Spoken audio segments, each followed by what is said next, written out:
हाय राम राम दोस्तों। मैं आपका दोस्त कपिल कुमार। आज मैं आपको बताने वाला हूँ कपालभाति। कपालभाति के फ़ायदे, बेनिफिट, नुकसान, कपालभाति को करने का तरीका, कि कपालभाति को करते सभी है लेकिन कपालभाति को कैसे करना चाहिए। एक सबसे बड़ी बात मैं आपको बता देता हूँ कि ये होती है क्रियाएँ। पहले इनका नाम क्रियाएँ था, आजकल इन्हें हमने नाम दिया है प्राणायाम। तो प्राणायाम क्या होता है? पर्ण जमा आयाम, यानी कि प्राणवायु पे निर्धारित कोई क्रिया या कोई एक्सरसाइज, यानी कि हमारी सांस प्रश्वास पर चलने वाली क्रिया।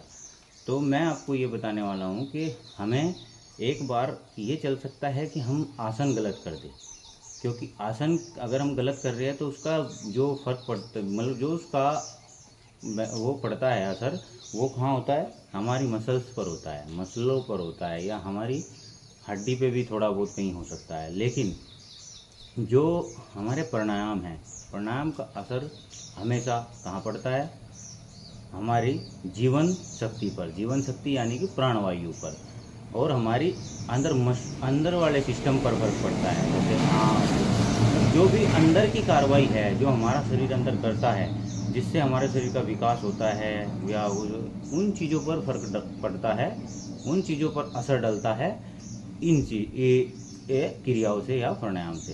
तो प्राणायाम को मैं आपको बताना चाहूँगा कि प्राणायाम अगर करें तो उसकी विधि, और प्राणायाम को करने की गति, और प्राणायाम को कैसे सांस छोड़ना है, उस चीज़ पर बहुत ज़्यादा ध्यान रखना है। क्योंकि अगर इसका असर डलता है तो बहुत ज़्यादा इफेक्ट पड़ता है हमारी अंदर के मस्कुलर सिस्टम पर।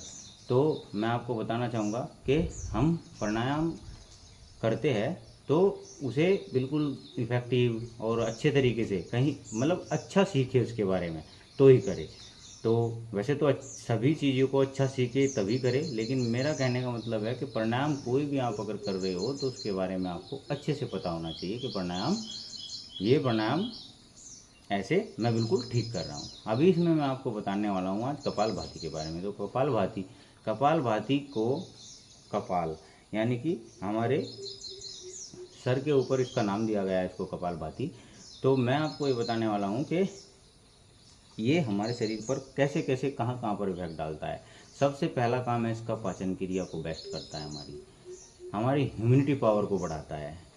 दूसरा काम है, अगर हमारे पेट में कोई भी बीमारी उत्पन्न होने की कोशिश कर रही हो, गैस्ट्रिक या फिर तेजाब, जैसे हमारे शरीर में तीन ही पार्ट होते हैं, वात, पित्त और कफ। तीनों को हमें बैलेंस रखना पड़ता है। कफ से हमारे होती है खांसी, जुकाम, जितने भी कफ से रोग होने वाले हैं। और पित्त के कारण होते हैं हमारे चर्म रोग, कोई भी चर्म रोग हो, जैसा भी आप कोई सा भी ले सकते हो। और वात के कारण होते हैं हमारे शरीर में दर्द। तो इसी तरीके से हम आपको बताने वाले हैं अभी कि सबसे पहले आप किसी भी आरामदायक स्थिति में बैठ जाए, या सीधासन में बैठ जाए, या आप वज्रासन में बैठ जाए, या आप आराम से ऐसे भी बैठ सकते हो। अगर किसी से, मैं कहता हूँ, अगर किसी पे बुजुर्ग आदमी हो या कुछ ज़्यादा तो नहीं बैठा जाता है ऐसे या सीधा कैसे भी, तो आप किसी भी दीवार के, जैसे ये मेरे पास दीवार है, इस पे आप आराम से कमर लगा के बैठ सकते हो। आप पैर फैला के भी बैठ सकते हो, इसमें कोई शक नहीं है। लेकिन बस आपको ध्यान किस चीज़ का रखना है कि आपको ध्यान एक ही चीज़ का रखना है कि मेरी क्रिया, क्योंकि कपालभाति का रोल पूरा का पूरा पेट और सांस से है, तो आपको उस पर ध्यान रखना है, वो गलत नहीं होना चाहिए। और पोस्चर आपका गलत नहीं होना चाहिए, रीढ़ की हड्डी, मेरुदंड आपका सीधा होना चाहिए। अभी मैं आपको बताने वाला हूँ, तो आप ध्यान से इसके बारे में देखें। अभी आप किसी भी मुद्रा में बैठ जाए, मुद्रा यानी कि ये मैं ज्ञान मुद्रा में बैठ गया। अभी ज्ञान मुद्रा में कुछ लोग ऐसे बैठते हैं, आप बैठ सकते हो, लेकिन ऐसे बैठने से क्या होता है, शरीर टाइट हो जाता है। और जैसे ही आप सांस लेना शुरू करोगे, सांस को बाहर निकालना शुरू करोगे, तो आपके शोल्डर भी क्या है, जंप करना शुरू कर देंगे, तो वो गलत है। अभी आपको क्या करना है, आप सीधे बैठे और यहीं से लंबा गहरा सांस लिया, और फिर उसको धीरे से छोड़ा, यहीं से क्रिया को शुरू कर दे।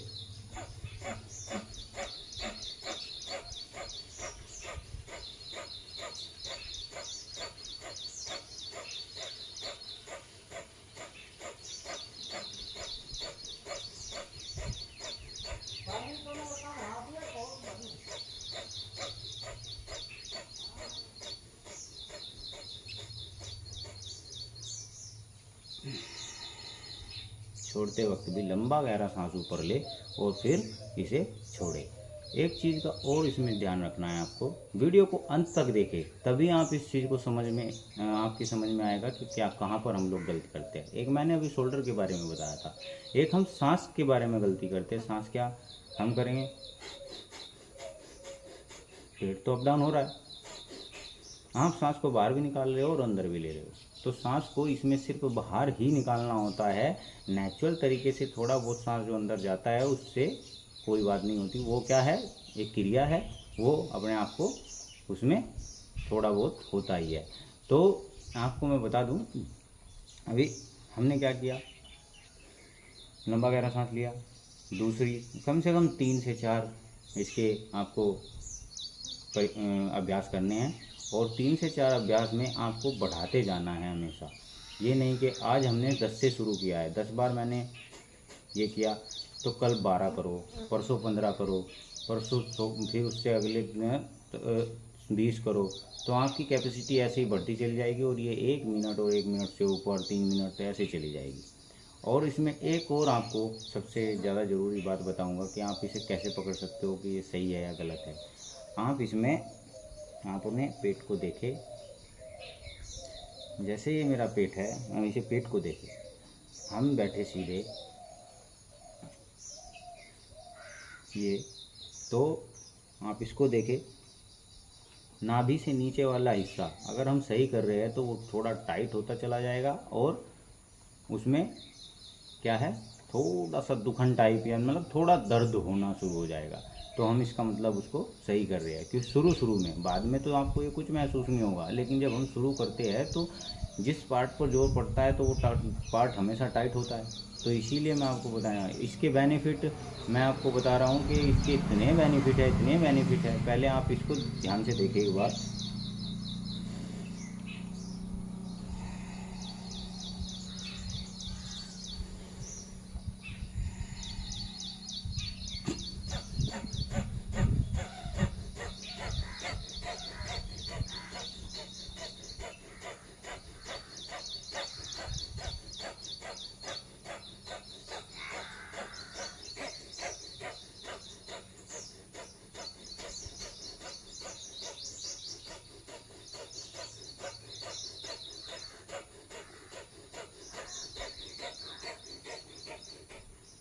पेट के अलावा मेरा कोई भी हिस्सा नहीं हिल रहा, आप देखते होगे। हाँ, लोग कर जो भी मतलब भाई बंधु करते हैं वो कैसे करेंगे, सब जो भी साधक करते हैं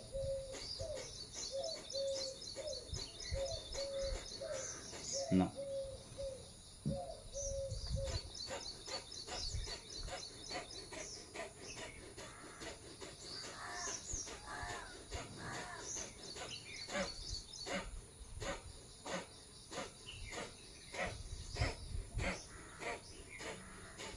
ये होना चाहिए आपका कपालभाति। अब कपालभाति से आपकी इम्यूनिटी पावर बढ़ती है, वो मैं बता ही चुका हूँ। आपके नाभि नले, आपकी साइड की चर्बी, हार्ट रोग अगर किसी को है तो वो इसे थोड़ा डॉक्टर की सलाह से करे, लेकिन अगर नहीं है तो हार्ट रोग के लिए बेनिफिट होता है। नंबर फिर इसका सबसे बड़ा बेनिफिट क्या होता है, हमारी श्वास नलिका, जो सांस नलिका अगर कहीं किसी प्रकार का उसमें रुकावट या कोई भी चीज़ आ रही है तो वो रुकावट को दूर करता है। जैसे कि सांस अंदर से आता है, गले के रोग में बहुत ज़्यादा बेनिफिट है। किसी को थायराइड है तो थायराइड के लिए बहुत बेनिफिट है, थायराइड को कम कर देगा, और अगर हम रेगुलर प्रैक्टिस करेंगे तो थायराइड को ख़त्म भी कर सकता है।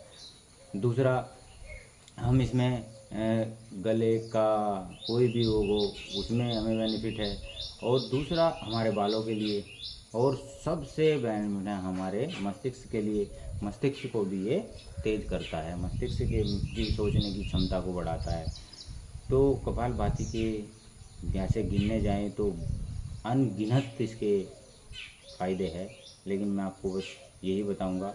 और सावधानी इसकी थोड़ी यही है कि किसी को अगर किसी का हार्निया का ऑपरेशन हुआ हो, किसी के पेट में अल्सर हो, तो वो अपने डॉक्टर की सलाह से ही इसको करे और अपनी रेगुलर प्रैक्टिस में ये प्राणायाम शामिल करें।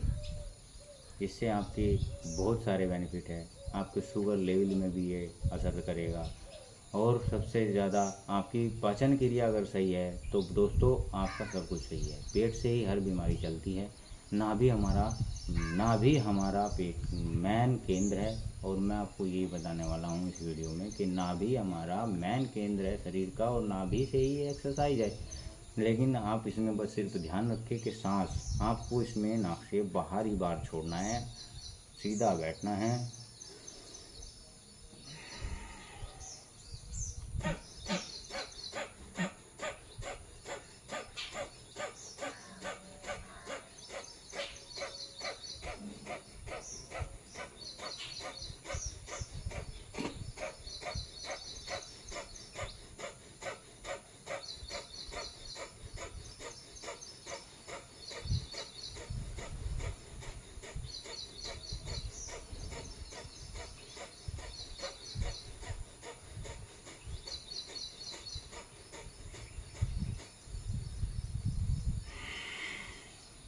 राम राम दोस्तों, वीडियो अच्छी लगे तो आगे शेयर करो और दोस्त लोगों को भी इसका फ़ायदा लेने दो।